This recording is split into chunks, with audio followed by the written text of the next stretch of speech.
So here we are now in our propagation tunnel, our gardening potting up shed, which is where we like to do a lot of our more intricate propagation, which is for selling on. So you want to get it ready for a customer. So we did a little bit of simple propagation in the back garden where basically we tore the plants apart, make sure there was a healthy root and a shoot that was there, and then we planted them elsewhere. This type of propagation, so we're still carrying on with vegetative propagation, and it is lifting and dividing. It's really, really simple. It got called all sorts of names in the past that weren't really nice. They're sort of outdated cultural references. So one of them that this was called the Irishman's cutting. Back in the days when they used to have Englishmen, Irishmen, Scotsmen jokes, they said that if you can't do lifting and dividing, there's a problem. And the reason why it goes back to that is because when you've got a seed, or when you just take a cutting as you take part of the stem, you haven't got the whole plant intact. There's bits that's missing. So seed is an embryo of that entire plant, and it hasn't got any roots, and it hasn't got any stems, and it hasn't got any leaves. So it's difficult, and there's more to go wrong.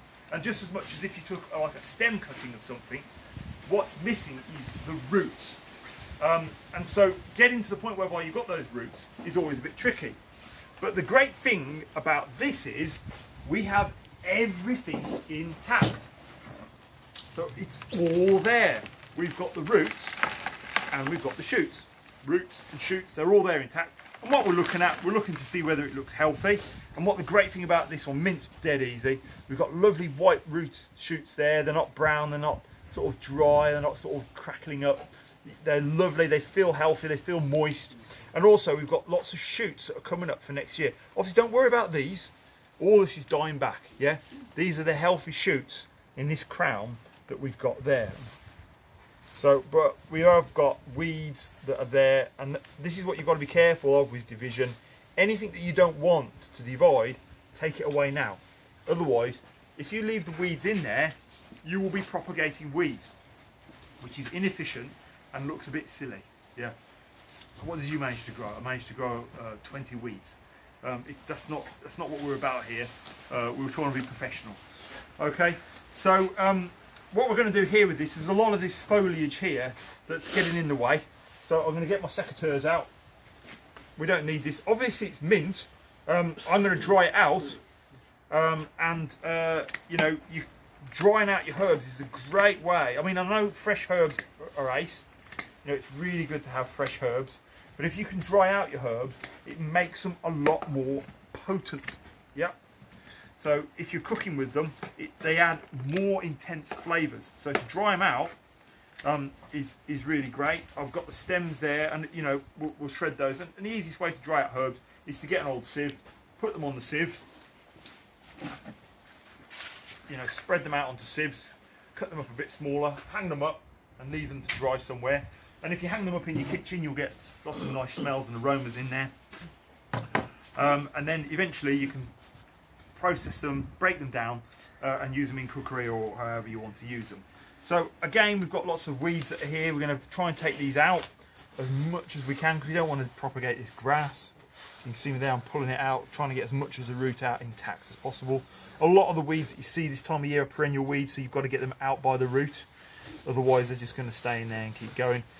And you just got to be mindful that they're there. There's a bit of fungi growing in there. We've got a very wet, damp, warm autumn. So we've got lots of fungi around. Again, fungi is most of your diseases. So the diseases potentially could be on these dead leaves. So we want to get all of these dead leaves.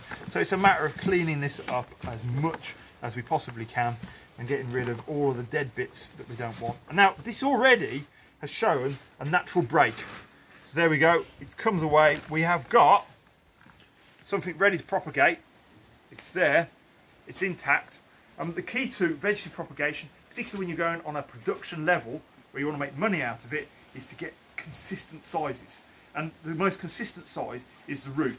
And what I always say was what I'm looking for, if I want to sell something in the spring, I'm looking for a tennis ball sized root. Okay? So I'm going to divide this one up. This one's going to divide quite easily. And there we go. It fits in my hand just like a tennis ball. Yep. Just like that. So if I can keep all of those consistently like that, you've got a nice consistent crop. It's easier to look after, and it's easier to sell it because people see it and they say, oh, if you went to the supermarket and saw all sorts of different sized containers of things, and you know they all look different sized chocolate boxes, different sized milk bottles, all on one shelf, and someone's trying to sell them at the same price, you're going to say, hold on, I'm being ripped off here. So, and that's the same with plants. So, and it's all down to pot size, and it's down to the roots. Those are the most important things. That's what we're doing here.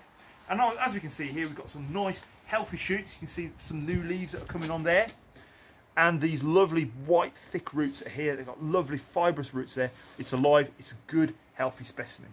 So we've managed to get that one ready. And what we've done in advance, as I say, on a very well-known children's program, here's one we did earlier.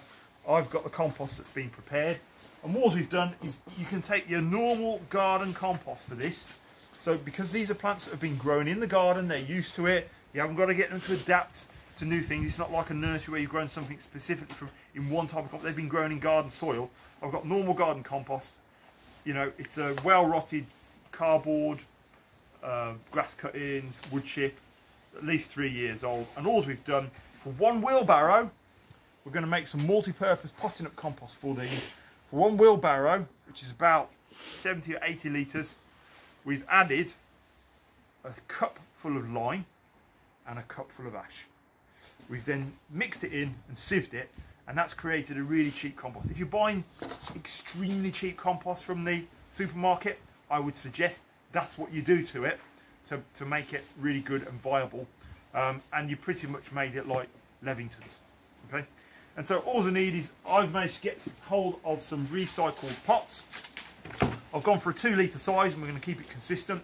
And so all we're going to do with this is I'm going to put a little bit in the bottom. Then I take my specimen that we've just dug up there, make sure the roots and shoots are intact, put it into there, and then pot it up, leaving some of the shoots just starting to come out. That compost is there to help moisture go to the roots, but it's also to help insulate it from frost. I'm not filling the pot all of the way to the top. I've only filled it to the first line there, because in there when you water it, that's how much water the pot needs. So when you fill that up with water, it sinks in, and that's water for the whole container. And there, that's done, and the only thing that would be left to do now would be to put a label in there, and if you wanted to, put a date on it so that you know whether it's successful. So your other issue is we get to something like this where we've got a big, massive, huge clump like this. And so this is where you look at what the gardening books say.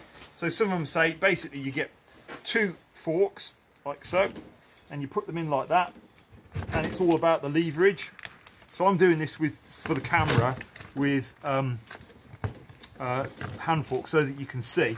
You can see it's very difficult, and also you want to get quite small propagules. If you're using giant, great big garden forks, it's going to be a little bit more difficult to get smaller bits, and you could probably end up doing more damage than good.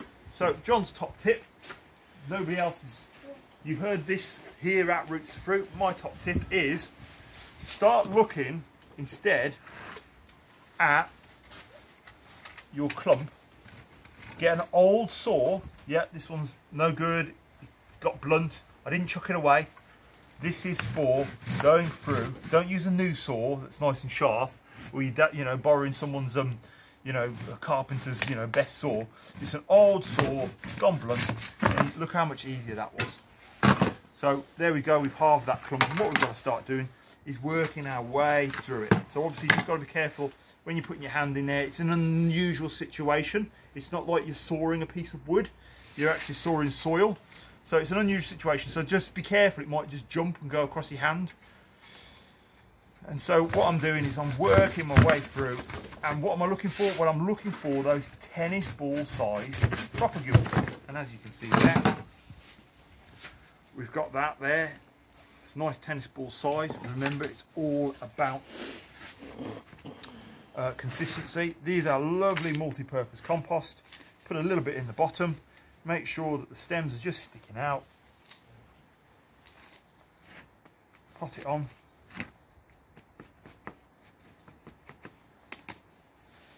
There we go, we're starting to build it up. And so you've got something there that potentially, by the time you get to May, end of April, beginning of May, something that you could sell for between the price of £3.50 or £8 at that size, depending on what your market is.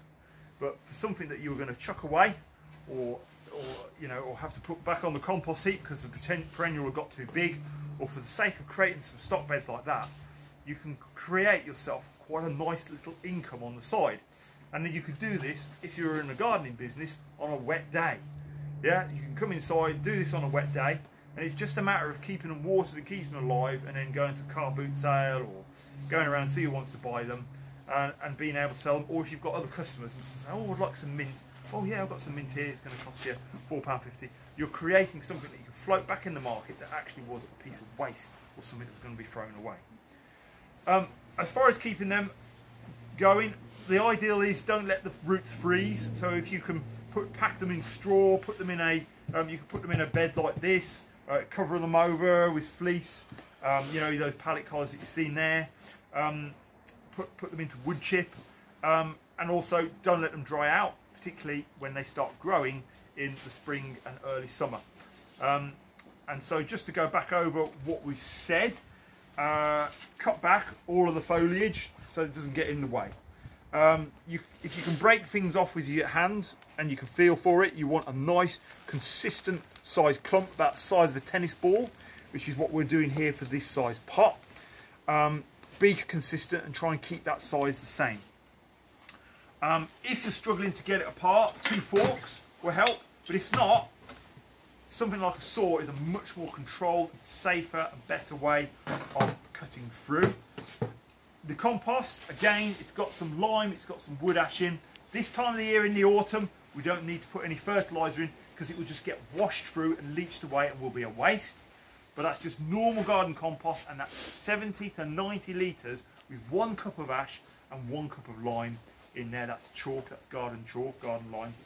And then you put it in the pot at clump size. These are 2 litre pots. Notice I haven't filled it all the way to the top because that's your reservoir for water. Obviously put a label in there so you know what they all are, and then protect them, the roots particularly, from becoming frozen, which is putting them in wood chip, or putting them in something like this and fleecing them over, or putting some straw around them. And therefore you will have something that is sellable by the time you get to April or May next year. And bear in mind, just remember, if it's an early flowerer, you do it in November, end of October, beginning of November, you divide it then. And if it's a late flowerer, so it flowers the end of summer, autumn next year, you can do it in March and February. That's if you're sort of looking to sell them. And remember, this is vegetative propagation. It's taking a piece of a plant and turning it into a new plant. Make sure you've got your shoots and your roots intact, and that they're healthy and that they're alive and that they're viable. You can't go wrong. One of the easiest ways.